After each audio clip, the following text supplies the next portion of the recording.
क्या आप जानते हैं कि नटवर लाल कृष्ण केशव की बुआ कितनी थी? केशव के दो बुआ थी। एक का नाम था कुंती, दूसरी का नाम था श्रितशोभा। कुंती से 5 पुत्र थे जिनको पांडव कहा जाता था, और श्रितशोभा से भी एक पुत्र था जिसका वध केशव ने किया था। उस पुत्र का नाम था शिशुपाल। शिशुपाल जब पैदा हुआ था तो वो अद्भुत था, अलग किस्म का था। उसके 3 आंख थी और 4 हाथ थे। इस 3 आंख और 4 भुजा के बारे में आकाशवाणी होती है कि इस बच्चे को आपके घर पर जो भी आएगा उसकी गोदी में आप इसको देते रहना, और जिसकी गोदी में जाने के बाद इसकी तीसरी आंख और दोनों अलग बाहु गायब हो जाएंगे तो जान लेना कि इस शिशुपाल का वध उसी के द्वारा होना है, वही इसका मारक होगा। इस भविष्यवाणी, बताई हुई भविष्यवाणी के वजह से शिशुपाल के यहाँ जो भी आता उसकी गोदी में उसकी माता अर्थात श्रितशोभा उसको पकड़ा देती है। दुर्भाग्यवश या संयोग से आप कहिए, एक दिन केशव भी अपनी बुआ के यहाँ पहुँचते हैं और बुआ लाकर शिशुपाल को केशव की गोद में रख देती हैं। केशव की गोद में पहुँचते ही शिशुपाल का तीसरी आंख और अलग से दोनों हाथ जो थे वो गायब हो जाते हैं। माता देखती हैं तो एकदम पागल हो जाती हैं, बदहवास हो जाती हैं। तब केशव अपनी बुआ को वचन देते हैं कि माता, मैं इसका 100 अपराध माफ़ कर दूंगा, 100 अपराध के बाद मैं इसकी गलतियों को माफ़ नहीं कर पाऊंगा। हाँ, 100 अपराध तक क्षमा करने का मैं आपको वचन देता हूँ। बुआ खुश हो जाती हैं, समझ मान जाती हैं कि इससे ज़्यादा कोई गलती कर ही नहीं सकता। उसी पर 4 लाइनें समर्पित करता हूँ जो सतीश सृजन जी की रचना है। शिशुपाल वध कि नटवर की एक और बुआ थी, नाम था जिनका श्रितशोभा। उसके गर्भ से जन्मा बालक अधर्मी हठीमा। जन्म था वो 3 नेत्र और 4 भुजा के साथ ही। घबराई माता से विधि ने नभबानी से बात कही। जो भी आए उसकी गोदी में देते रहना बालक को। गायब हो जब भुजलोचन तो जानो इसके मारक को। एक दिन की मैं बात सुनाऊं, आए मिलने नटनागर। एक दिन की मैं बात सुनाऊं, आए मिलने नटनागर। बुआ बेचारी लेकर आई गोद में देने राजकुंवर। ज्यों ही कृष्ण ने गोद लिए, ज्यों ही कृष्ण ने गोद लिए, हुए अंतर ध्यान भुजाव नयन। बुआ डर गई, क्या शिशु का ये अंत करेगा नंद नंदन।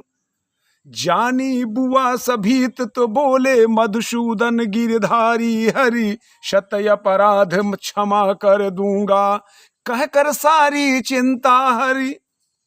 100 अपराध क्षमा कर दूंगा, कहकर सारी चिंता हरि।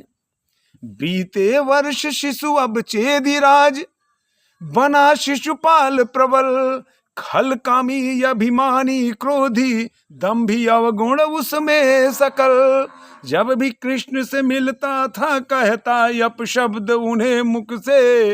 होते हैं कुछ ऐसे जीव जो रह ही नहीं सकते सुख से। जिनके अंतर मन में सदा ही धधकती रहती है अग्नि। ऐसे लोगों ने क्या कभी किसी की अच्छी राय सुनी। ऐसे लोगों ने क्या कभी किसी की अच्छी राय सुनी। एक बार महाराज युधिष्ठिर ने एक यज्ञ विशाल किया। इंद्रप्रस्थ में किया आयोजित, जिसमें सबको ने वस्त्र दिया। शिशुपाल भी आया बैठा, दंभ से रहा सदा से भरा। गंगा पुत्र के ब्रह्मचर्य पर उसने कटु कटाक्ष किया। गंगा पुत्र भीष्म पर, भीष्म की भीष्म जिनका नाम ही भीष्म था। भीष्म का अर्थ ही एक दृढ़ प्रतिज्ञ। भीष्म को उसने चैलेंज कर दिया, और ऐसा चैलेंज जो कोई भी नहीं कर सकता था। उस समय चराचर जगत पर भीष्म को कोई अपशब्द कहने वाला नहीं था, क्योंकि भीष्म इतने संयमी थे।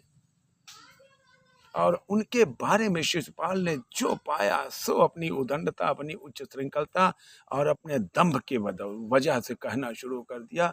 केशव भी वहीं पर खड़े थे, और केशव कैसे सुन सकते थे जो साक्षात हरि थे। हरि ने विरोध कर दिया। नटवर लाल ने शिशुपाल का विरोध कर दिया। शिशुपाल उनकी तरफ से तत्काल मुड़ गया। अक्सर देखा होगा आपने, जो शरारती किस्म के लोग होते हैं उनको अगर आपने रोक दिया, टोक दिया, तो वो उससे झगड़ने के बजाय फिर आपसे झगड़ने लगता है। यही शिशुपाल ने भी किया। केशव की तरफ मुड़ गया, केशव को अपशब्द कहने लगा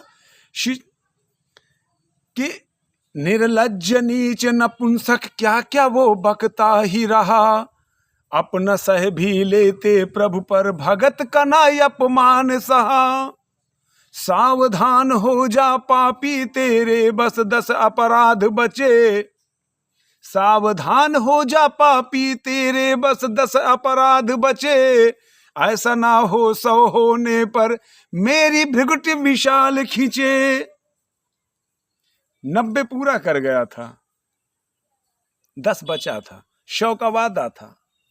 तब वो कृष्ण को बकता रहा जो जो मन में आया ऊट पटांग, 97, 98, 99 और कर गया 100 की गिनती लांग। प्रभु ने तुरंत ही चक्र सुदर्शन अपने कर से छोड़ दिया, मस्तक काट दिया हरि ने और मोक्ष मार्ग पर छोड़ दिया। था तो वो पापी पर सनकादिक मुनियों से शापित था, नारायण का द्वारपाल हरि सेवा में अर्पित था। है वो कथा विदित सबको, उसकी चर्चा क्या व्यर्थ करें, संतत कोप करें तब भी सबका कल्याण समर्थ करें।